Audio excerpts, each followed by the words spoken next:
ಎಲ್ಲರಿಗೂ ನಮಸ್ಕಾರಪ್ಪ. ಏನ್ರಿ ಎಲ್ಲರಿಗೂ ಶರಣಾರ್ಥಿ. ಈಗ ದಾನ ಮಾಡ್ಬೇಕಂದವರು 5 ಗುಣಗಳು ಶುದ್ಧವಾಗಿರ್ಬೇಕು. ಅದು ನಮ್ಮ ಅಧ್ಯಾತ್ಮದಾಗನೂ ಬರ್ದಾದಾರ.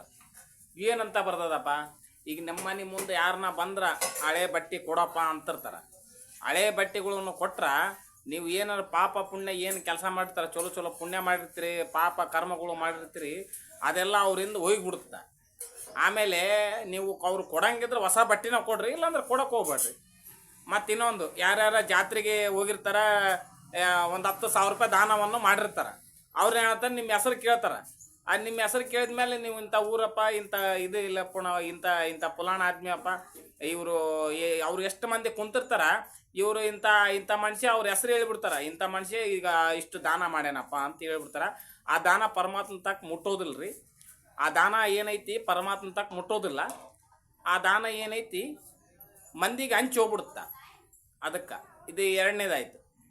ಆಮೇಲೆ ನೀವು ದಾನ ಕೊಟ್ಟ ಮೇಲೆ ನೀವು ದಾನ ಯಾರಿಗನ ಕೊಡ್ರಿ.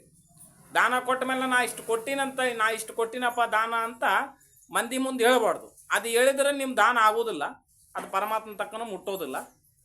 ಇಷ್ಟ ನಾನು ವಿನಂತಿ. ಆಮೇಲೆ ಇದು 3ನೇದಾಯ್ತು. ಇದು 4ನೇದು ಏನಪ್ಪ ಅಂದ್ರೆ, ನೀವು ನಡುವುದಾದಾಗ ಹೊಂಟಿರ್ತೀರಿ, ಯಾರು ಅಪಚಿತ್ರ ವ್ಯಕ್ತಿ ನಿಮ್ಮನ್ನ ಪ್ರಸಾದವನ್ನು ಕೇಳ್ತಾನ. ನಿಮ್ಮ ತಕ್ಕ ದುಡ್ಡು ಇದ್ರೂ ಇಲ್ಲ ಅಂದ್ಬಿಟ್ರೆ ಅಂದ್ರೆ ಅದು ದಾನ ಆಗೋದಿಲ್ಲ. ನಿಮ್ಮ ತಕ್ಕ ದುಡ್ಡು ಇದ್ರೂ ದುಡ್ಡು ಇಲ್ಲಪ್ಪ ಅಂದ್ಬಿಟ್ರೆ ದಾನ ಆಗೋದಿಲ್ಲ ಅದು. ಅದಕ್ಕೆ ನಿಮ್ಮ ತಕ್ಕ ದುಡ್ಡು ಇತ್ತಂದ್ರೆ ಕೊಡ್ರಿ, ಇಲ್ಲಾಂದ್ರೆ ಇಲ್ಲ ಅಂದ್ಬಿಡ್ರಿ.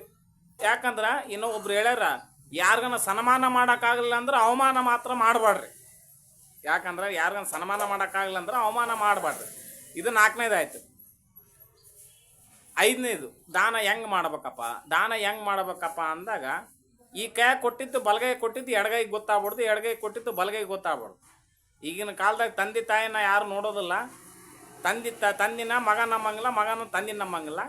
ಇಷ್ಟ ನೋಡ್ರಿ. ಅದಕ್ಕೆ ನೀವು ದಾನ ಮಾಡ್ಬೇಕಂದಾಗ ಗುಣಗಳು ಶುದ್ಧವಾಗಿರ್ಬೇಕು. ಇದು ನಾನು ಹೇಳ್ತಾ ಇಲ್ಲ, ಇದು ಅಧ್ಯಾತ್ಮನೇ ಹೇಳಕತ್ತೈತ್ರಿ. ಅಧ್ಯಾತ್ಮ ಭಗವದ್ಗೀತೆಯಲ್ಲಿ ಬರ್ತದ. ನಿಮ್ಗೆ ದಾನ ಮಾಡೋ ಮನಸ್ಸು 5 ಗುಣಗಳು ಶುದ್ಧವಾಗಿರ್ಬೇಕಂತ ಭಗವದ್ಗೀತದಲ್ಲೇ ಬರ್ತೈತಿ. ಬೇಕಾದ್ರೆ ನೀವು ನನ್ನ ತಕ್ಕ ಬಂದು ಕೇಳ್ಬೋದು, ನಾನು ಬೇಕಾದ್ರೆ ನಿಮ್ಗೆ ತೆಗೆದೂ ತೋರಿಸ್ತೀನಿ. ಇಷ್ಟ ಐತ್ರಿ. ಈ ವಿಡಿಯೋ ಎಲ್ಲ ಭಾಳ ಶೇರ್ ಮಾಡಿರಿ, ಲೈಕ್ ಮಾಡಿರಿ, ವಿಡಿಯೋ ಮಾಡಿರಿ.